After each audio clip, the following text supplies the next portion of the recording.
অভিযোগ করছিল যে এই ভদ্রলোক কি করছে, সরকারি রাস্তার গাছ কাটছে। এ ব্যাপারে তখন ইউনো স্যার বরাবরে যখন অভিযোগ করে, ইউনো মহোদয় তখন এটা তদন্তের জন্য পাঠাইছিল আমাদের নায়ব সাহেব। নায়ব সাহেব তখন সরজমিনে এসে অভিযোগের উপস্থিত হয়ে উনি তদন্ত করছে। এখন উনি যেহেতু নায়ব, উনি তো আর বলতে পারে না যে গাছটা কোথায় আছে। মালিক দাবি করছে আমি গাছ কাটছি, মানে গাছ হিসেবে যিনি দাবি করছে উনি বলছেন আমি গাছ কাটিছি আমার জায়গায় গাছ। এখন তখন উনি ওইখানে একটা জিনিস লিখে দিল যে যেহেতু এখানে সরকারি রাস্তার সাথে বিষয়, এখানে আমি তো আর ডিমার্কেশন করতে পারি না। তখন উনি বললো যে এটা সীমানা নির্ধারণ করা প্রয়োজন, উনি প্রতিবেদন দাখিল করবেন ইউনো স্যার তখন আমাকে এই সড়কে চিঠি দিয়েছে যে আপনি এটা মাপে আমাকে প্রতিবেদন কথা আমার বুঝতে পারছেন। তারই ফলশ্রুতিতে আমি নোটিশ করছি, মানে স্যারের পারমিশন নিয়ে।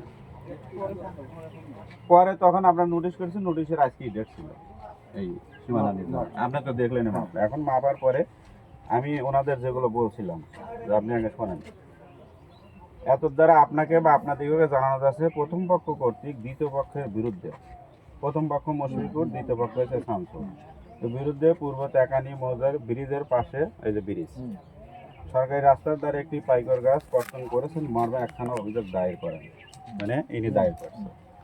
বর্ণিত অভিযোগ বিষয়ে সংশ্লিষ্ট ইউনিয়ন ভূমি উপসহকারী কর্মকর্তা, মানে আমাদের সহকারী তহসিলদার প্রতিবেদন দাখিল করেন। তার দাখিলকৃত প্রতিবেদন পড়াশোনা দেখা যায় আপনি দ্বিতীয় পক্ষ, মানে শামসুল সাহেব, গাছটি কর্তন করেছেন বলে স্বীকার করে নিয়েছেন। ওই প্রতিবেদন উল্লেখ করছেন উনি। তবে এখানে উল্লেখ হয়েছে আপনি দ্বিতীয় পক্ষ আপনার নিজের জায়গার উপর অবস্থিত মর্মে গাছটি কেটেছেন, মানে উনি বলছিল এমত অবস্থায় নালিশ স্থানের, মানে এই জায়গায় পূর্ব তেকানি ব্রিজের পাশে রাস্তার সরকারি রাস্তার সীমানা আগামী 8 তারিখ নির্ধারণ করা হবে, যেটা হলো ধার্যকৃত তারিখ ও নির্ধারিত স্থানের সঠিক সীমানা বুঝে নেওয়ার নিমিত্তে উভয় পক্ষ নিজ খরচে স্থানীয় আমিন বা আমিন সহ সশরীরে প্রয়োজনীয় কাগজপত্র সহ উপস্থিত থাকার জন্য অনুরোধ করা হবে। কথা আমার বুঝতেন? আমি নোটিশ করছি, এখন পর্যন্ত ঠিক আছে। রিজাল্ট কি আসলে এখন আপনি বলেন, যেহেতু উভয় পক্ষের লোক আপনি।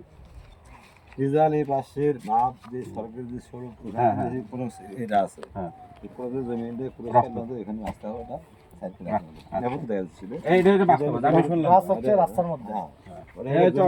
আমি বলেছি এটা যে ম্যাপের ধরন, এটা হচ্ছে জমির হলো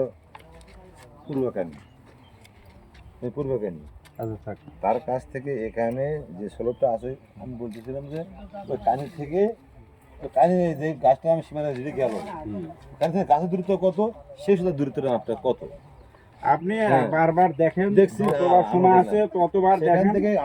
আমি কথা বলি শুনেন, যতবার দেখা লাগে আপনি ততবারই দেখেন। আমার প্রশ্ন দাঁড়াইছে গাছ সরকারি জায়গা কিনা এটা। হ্যাঁ এখন আমি যে বলছি যে কর দেন আমরা ও পাশ থেকে একটা মা পাইলাম, ও যে ক্ষমতা সীমানা ওইটা, আর যখন এই সীমানা জন্য এই সোজাই পুরো ঠিক হলো তো, ওটা তো সঠিক সীমানা না, ওটা তো আপনি নিজেও দেখলেন। হ্যাঁ এটা কোন এটা যখন এবার মা পাইলাম তখন সীমানা এটি, হ্যাঁ এর পাশেটা এখান থেকে দেখলাম যে এখন যখন এখানে চাইলাম আমি একটু কথা বলি, আপনি বলি আপনি ওখান থেকে যান, এখানতে আসেন, কোনো সমস্যা নাই।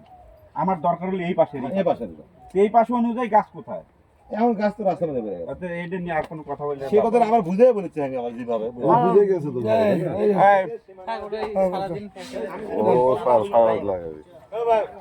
এখন শোনেন, বুঝছি আর মনে হয় টাইম ফিল করার কোনো মনে প্রয়োজন আছে কিনা। আমি যদি বলছি কালি সোজা নয়, কালি সোলের মুখে কালি ওখানে হয়তো ষোলোটা হয় ওখানে হয় কি মাপে তো দেখবেন আপনি আমার কথা শোনেন,